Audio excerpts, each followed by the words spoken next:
ते ही दृश्य आहेत दोन नेते ज्यावेळेला मुंबईतल्या वांद्रे इथल्या हॉटेल ताज लँडसेंड या ठिकाणी भेटले।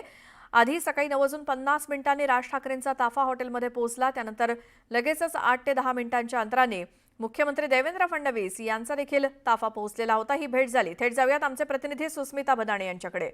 सुस्मिता,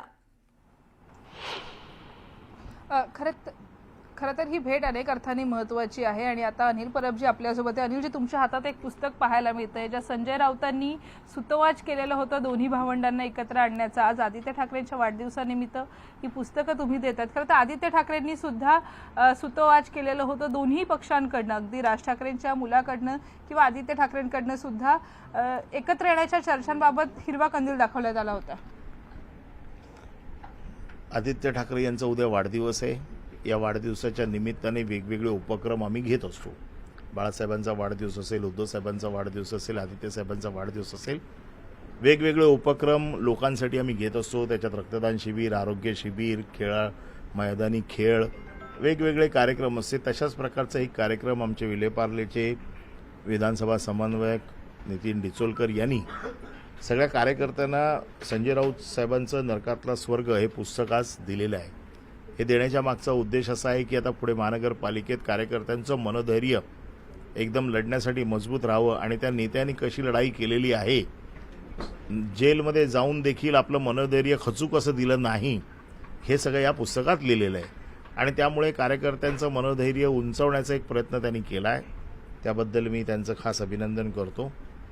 आणि आजची जी काय भेट झालेली आहे असं आपण मला सांगताय, शिवसेना पक्षप्रमुख उद्धवजी ठाकरे यांनी महाराष्ट्रातील जनतेच्या मनात महाराष्ट्राच्या हितासाठी जर राज ठाकरेंसोबत युती करायची असेल तर त्याच्यासाठी सकारात्मक प्रतिसाद दिला होता।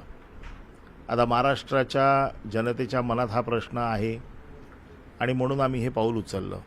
आता निर्णय राज ठाकरे यांनी घ्यायचा आहे की ही युती करायची नाही करायची, प्रतिसाद द्यायचा, मराठी माणसाच्या मनातल्या गोष्टींचा आदर करायचा नाही करायचा, हे आता सगळं त्यांनी ठरवायचं आहे। त्याच्यामुळे आमच्याकडनं हा प्रश्न आता आम्हाला कोणी विचारूच नाही। आम्ही आमची भूमिका स्पष्ट केलेली आहे। त्यामुळे आता हा प्रश्न त्यांना विचारायला पाहिजे की त्यांच्या मनात काय आहे। खरं तर राज ठाकरेंनी यापूर्वी बिनशर्त पाठिंबा दिलेला होता। मग अमित ठाकरेंच्या उमेदवारीवरनं कुठेतरी शिंदेंसोबत त्यांचं बिनसलेलं होतं। आता आपण जर बघितलं तर कुठेतरी स्थानिक स्तरावरती चर्चा सुरू होत्या, कार्यकर्ते एकत्र आंदोलनं करत होते। उद्धव ठाकरे आणि राज ठाकरे एकत्र येणार हे मनांसाठी मराठी मतांसाठी अतिशय महत्त्वाचं समजलं जात होतं। नाही, आम्ही पुन्हा पुन्हा सांगतोय की मराठी मनासाठी, मराठी मतासाठी, मराठी माणसासाठी, महाराष्ट्राच्या हितासाठी जे पाऊल पुढे टाकायचं होतं ते आम्ही टाकलेलं आहे। आता त्यांनी पाऊल पुढे टाकायचं की नाही हा त्यांचा प्रश्न, याचं उत्तर आम्ही देऊ शकत नाही। याचं उत्तर तेच देतील। त्यांच्या मनात काय आहे, मराठी माणसाचा आदर करायचा आहे, मराठी माणसाच्या मताचा आदर करायचा आहे, कारण महाराष्ट्राच्या हितासाठीच होते हे। नाही तर दोन पक्ष वेगवेगळे आहेत, आतापर्यंत वेगळे वेगळे लढलेलो आहोत, परंतु मराठी माणसाच्या मनात जर असेल की दोन्ही ठाकरे बंधूंनी एकत्र यावं तर त्याच्यासाठी आम्ही आमची तयारी दाखवलेली आहे। आता त्यांचा प्रश्न आहे की त्यांनी ती तयारी दाखवायची की नाही दाखवायची। आता त्यांनी कोणाला भेटायचं नाही भेटायचं हा त्यांचा प्रश्न आहे। त्यांच्या कृतीतनं आता येतील सगळे तपशील बाहेर। हे आल्याच्या नंतर पक्ष निर्णय घेईल काय घ्यायचा तो। परंतु देवेंद्र फडणवीस आणि भाजपची एंट्री होणं हे तुम्हाला अपेक्षित होतं का? कारण याचा थेट फटका पक्षाला होणार आहे स्थानिक स्वराज्य संस्थांच्या निवडणुकांमध्ये। बघा, राजकारणात सगळ्या गोष्टी अपेक्षित आणि अनपेक्षित असतात। त्याच्यामुळे कुठली गोष्ट अपेक्षित नव्हती किंवा कुठली गोष्ट अपेक्षित होती हे सांगणं कठीण असतं। हे युद्ध आहे, युद्धात सगळं माफ असतं। आता त्यांनी एखादं पाऊल उचललं असेल तर त्याला कसं उत्तर द्यायचं हे याचा निर्णय पक्षप्रमुख घेतील। राज ठाकरेंची भूमिका कायमच संभ्रमात टाकणारी असते आणि देवेंद्र फडणवीस हे बेरजेच्या राजकारणासाठी अगदी शिंदेंसोबत जुळवून घेणं असेल किंवा अजितदादांसोबत जुळवून घेणं हे सगळं शक्य झालेलं होतं। जर मनसे स्थानिक स्वराज्य संस्थांच्या निवडणुकांमध्ये सक्षम उभा राहिला तर त्याची अडचण तुम्हाला होईल असं वाटतं का? आणि कुठेतरी भाजपसोबत जुळवून घेताना इतर मित्र पक्षांचं अस्तित्व सुद्धा धोक्यात येईल असं नाही वाटत का? आम्ही आमच्या ताकदीवर लढतो, आम्हाला आमच्या ताकदीचा अंदाज आहे। मुंबई महानगरपालिका गेल्या वेळे देखील आम्ही आमच्या ताकदीवरती लढलो, जिंकलो, आमचा महापौर बसला। यावेळेला देखील आम्ही आमची ताकदीवर लढायची तयारी ठेवलेली आहे। आमच्याबरोबर जर कोण आले तर त्यांचं स्वागत आहे, नाही आले तर एकटं लढायची मानसिकता आमची आहेच. परंतु आपण जर बघितलं राज ठाकरेंची भेट स्वतः मुख्यमंत्री आणि भाजपचे प्रमुख राज्यातले नेते म्हणून देवेंद्र फडणवीस यांनी घेतली.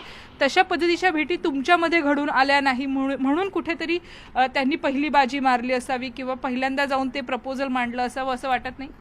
एका बाजूला जगातला सगळ्यात मोठा पक्ष म्हणून मिरवायचं आणि दुसऱ्या बाजूला केवळ शिवसेना संपली असं म्हणायचं आणि संपलेल्या शिवसेनेला हरवण्यासाठी अजून सगळ्या मित्रपक्षांना बरोबर घ्यायचं. जर आम्ही संपलेलो आहोत, आम्ही शिल्लक नाही आहोत, आम्ही एकदम कमजोर आहोत, तर एवढा जगातला मोठा पक्ष म्हणून जो ओळखला जातो त्याला अशा सगळ्यांना गोळा करायची काय गरज आहे? म्हणजे स्वतःचं ताकद मुंबईत नाही आहे हे अप्रत्यक्षपणे ते मान्य करतात. प्रभाग रचना जाहीर झालेली आहे, या प्रभाग रचनेचा काय परिणाम होईल? मला वाटतं प्रभाग रचनेचा काही परिणाम होणार नाही, कारण प्रभाग रचना 2011च्या सेन्सेसप्रमाणे झालेली आहे आणि ती 2011च्या सेन्सेसप्रमाणे 2017ला देखील निवडणुका झाल्या होत्या. त्याच्यामुळे प्रभाग रचना ते बदलू शकत नाहीत. धन्यवाद. संवाद साधल्याबद्दल अनिल परब यांनी अतिशय स्पष्ट भूमिका मांडलेली आपल्याला पाहायला मिळते.